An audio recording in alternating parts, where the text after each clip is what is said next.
जिला रामपुर के एक परिवार की हज से लौटते समय सड़क हादसे में पिता एवं 3 पुत्रों चालक समेत 5 लोगों की मौत हो गई। इस खबर पर गांव के लोगों से बात करते हुए हमारे संवाददाता फहीम खान ने इस घटना पर रो दिए।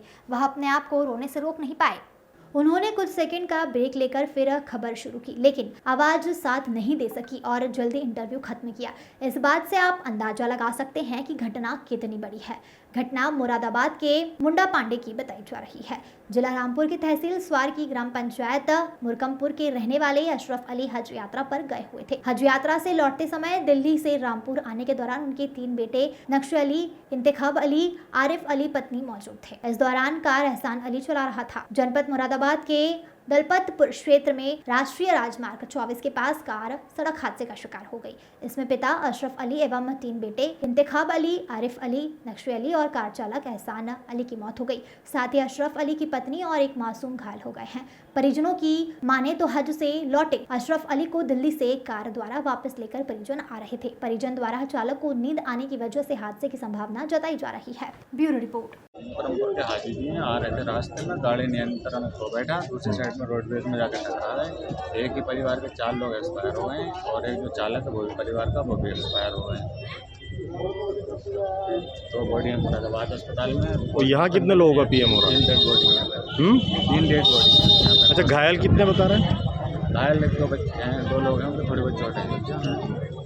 जो हजन है उनके साथ ही वो घायल है, उनके एक बेटे घायल है। आज बेटे क्या नाम है? कहा जा रहा है कि नींद की एक झपकी ने कई जिंदगियों को अपने आगोश में लेने के बाद उनको ऐसा बिखेरा कि जो सपने थे, जो हाजी हज करके आए थे, जिनके अरमान थे कि वो घर जाएंगे और अपने बेटों के बीच पहुंचने के बाद, अपने परिवार के रिश्तेदारों के बीच में पहुंचने के बाद वो हाजी अशरफ अली और अपने गांव के लोगों के बीच आएंगे, उनको खजूर खिलाएंगे। वो हादसा जिसमें 5 जिंदगियां ख़त्म हो गई। यहाँ मेरे साथ जो लोग देख रहे हैं आप, ये बहुत गमगीन माहौल में है। और जिस तरह से ये हादसा हुआ है, ये किसी के भी दिल को चीरने के लिए काफ़ी है, उसके दिल को फाड़ने के लिए काफ़ी है। क्योंकि एक परिवार के 3 बेटे, उनके वालिद और उस गाड़ी के चालक जिस तरह से इस दुनिया से चले गए, ये कहीं ना कहीं जो है इतना ख़तरनाक हादसा है जिसको बयान करने में मेरी भी आंखें भीग रही हैं। किस तरह से ये हादसा हुआ? ये इनके वालिद अशरफ अली साहब जो हैं, अब से 40 दिन पहले हज के लिए गए थे। वहाँ से ये कल रात को फ़्लाइट के ज़रिए दिल्ली उतरे। वहाँ से इनके 3 बेटे और इनकी बीवी, उसकी बहू लेने के लिए गए थे। वहाँ से वापस आ रहे थे। सुबह 8 बजे के टाइम मुंडा पांडे फ्लाईओवर पर गाड़ी जो है बेकाबू हो गई और वो जो है डिवाइडर से टकराकर दूसरी साइड पे जाकर रोडवेज की बस से टकराई। उसमें उनके 3 सगे बेटे और ख़ुद उनके वालिद जो हज से आए थे वो ख़त्म हो गए, इंतकाल हो गया उनका वही मौके पर। और उनकी बीवी अभी यहाँ अस्पताल में भर्ती हैं, उनके भी चोट लगी है, एक बेटे के भी चोट है, एक बहू है उनके बेटे की, उसके भी चोट है। बहुत बड़ा गमगीन हादसा है। ड्राइवर भी वही ख़ानदान के मोहल्ले का ये एक शख्स था। तो पूरे गांव में एक सन्नाटा है और बड़ा मातम है, बड़ा हादसा है। बयान करते हुए भी आंखों में आंसू आते हैं। अल्लाह ताला उनकी मग़फ़िरत फरमाए।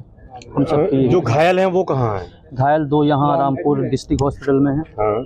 और एक यहाँ सेवा हॉस्पिटल है, एक लड़का वहाँ पर एडमिट है। तो ये रामपुर के तहसील स्वार का गांव है मुकरमपुर। मुकरमपुर के अंदर ये जो लोग रहते थे, ये हज करने के लिए गए थे। हाजियों को लेने के लिए उनके बेटे सूरत से आए थे और वो उनको घर लेकर आ रहे थे। लेकिन जिस तरह से ड्राइवर को बताया जा रहा है कि झपकी लगी और ये हादसा हुआ, गाड़ी उछलकर गिरी, रोडवेज के सामने आ गई, कुचल गई और उसके अंदर जो लोग थे वो इस कदर घायल हुए कि कुछ की तो मौके पर मौत हुई और कुछ की अस्पताल पहुंचकर। लेकिन ये जो लोग देख रहे हैं ये सब रिश्तेदार हैं और ये वो पीएम हाउस है जहां इस वक्त पीएम चल रहा है। एक ही परिवार के जिस तरह से लोग ये बिछड़े, एक ही परिवार के जिस तरह से ये चिराग बुझे हैं, ये अपने आप में बड़े गमगीन करने वाले माहौल हैं, जिसको कहते हुए भी मेरा दिल लरज़ रहा है, मेरी आंखों में भी आंसू हैं, क्योंकि अचानक से इतना बड़ा हादसा रामपुर के अंदर हो जाना, और उसके बाद आप देख सकते हैं कि यहाँ महिलाओं से लेकर पुरुष आदमी जितने रिश्तेदार हैं वो सारे लोग यहाँ मौजूद हैं, और कहीं ना कहीं बहुत ज़्यादा गम का माहौल है। और आप देख सकते हैं कि अब जो है ये पीएम होगा, पीएम के बाद जिस वक्त इनको दफनाने के लिए कब्रिस्तान ले जाया जाएगा, उस वक्त किस कदर गम का माहौल होगा। न्यूज़ वन इंडिया के लिए फ़हीम खान, रामपुर।